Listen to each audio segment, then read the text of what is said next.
Welcome to சாப்பிட வாங்க. இன்றைக்கி குக்கிங்கில் நம்ம பார்க்க போகிறது ஒரு north Indian dish Bombay sagu எப்படி பண்ணுறது அப்படின்னு பார்க்க போகிறோம். இது ரொம்பவே டிஃப்ரெண்ட்டான ஒரு டிஷ். என்னோடய ஃப்ரெண்ட் ஒருத்தங்க மும்பையிலேருந்து வந்திருந்தாங்க. அவங்க எனக்கு இது செஞ்சு கொடுக்கும்போது ரொம்பவே டேஸ்ட் டிஃப்ரெண்ட்டாக இருந்துச்சு. அவங்கக்கிட்ட இது எப்படி பண்ணுறது அப்படின்னு தெரிஞ்சுக்கிட்டு தான் நான் உங்களுக்கு சொல்லித்தரேன். இது மாதிரி நீங்களும் வீட்டில் ட்ரை பண்ணுங்கள். வீடியோ ஸ்கிப் பண்ணாமல் கடைசி வரைக்கும் பாருங்கள். தொடர்ந்து நம்மளோட வீடியோஸ் பார்க்கணுன்னா நம்மளோட சேனல் சப்ஸ்கிரைப் பண்ணுங்கள். அதுக்கு பக்கத்தில் இருக்கிற பெல் ஐக்கான் கிளிக் பண்ணுங்கள். ஃபேஸ்புக்கில் கூட நம்மளோட பேஜ் இருக்குது, அங்கேயும் போய் பாருங்கள். லைக் பண்ணுங்க, உங்க ஃப்ரெண்ட்ஸ்க்கு ஷேர் பண்ணுங்க.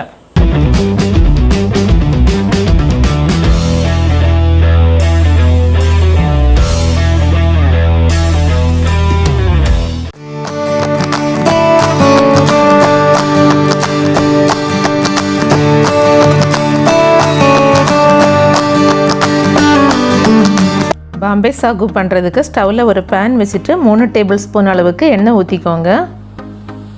எண்ணெய் சூடானதும் 3 கிராம்பு 4-5 பீஸ் பட்டை சேர்த்துக்கலாம்.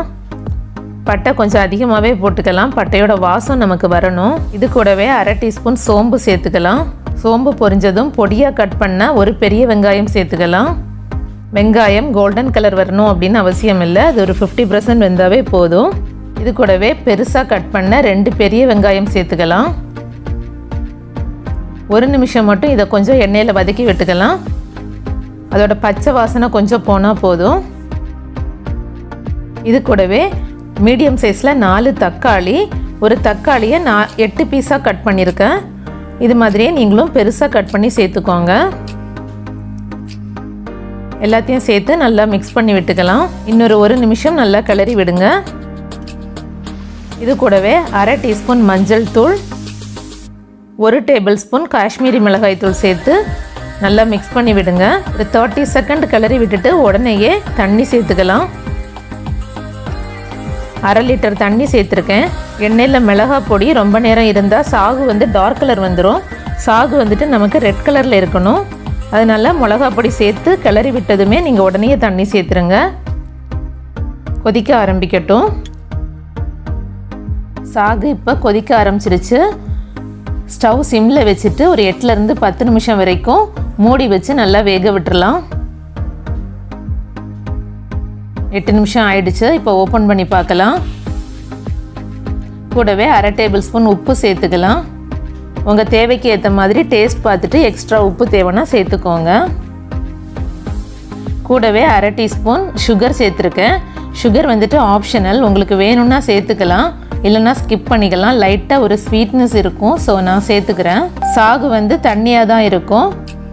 பாம்பேல பூரிக்கு இந்த சாகு கொடுப்பாங்க, ரொம்பவே டேஸ்டியாக இருக்கும். பூரி மேலே நிறைய ஊற்றி சாப்பிடும்போது அவ்வளோ டேஸ்டியாக இருக்கும். எல்லாம் சேர்த்துட்டு நல்லா மிக்ஸ் பண்ணி விடுங்க. இது கூடவே 4 உருளைக்கிழங்கு வேக வச்சு தோல் உரித்து கொஞ்சம் பெரிய சைஸில் கட் பண்ணி வச்சுருக்கேன். நீங்கள் கையால் கொஞ்சம் பெருசாக மசிச்சு போடுறதுனாலும் போட்டுக்கலாம். இதை நல்லா மிக்ஸ் பண்ணி விட்டுட்டு 2லேருந்து 3 நிமிஷம் மூடி வச்சு வேக விட்டுறலாம். 3 நிமிஷம் ஆயிடுச்சு. இப்போ ஓப்பன் பண்ணலாம். உப்பு காரம் செக் பண்ணிக்கோங்க. எனக்கு கரெக்டாக இருக்குது. உங்களுக்கு தேவை அப்படின்னா நீங்கள் உப்பு காரம் இப்போ சேர்த்துட்டு ஒரு 1 மினிட் கொதிக்க வச்சுக்கோங்க. ஃபைனலாக அதுக்கு மேலே நறுக்குன மல்லி எல்லாம் தூவிட்டு ஸ்டவ் ஆஃப் பண்ணிக்கலாம். அவ்வளோதான், ரொம்பவே சூப்பராக பாம்பே சாகு ரெடி ஆயிடுச்சு. பார்க்கவே ரொம்ப சூப்பராக இருக்குது. டேஸ்ட்டும் ரொம்ப ரொம்ப நல்லா இருக்குது.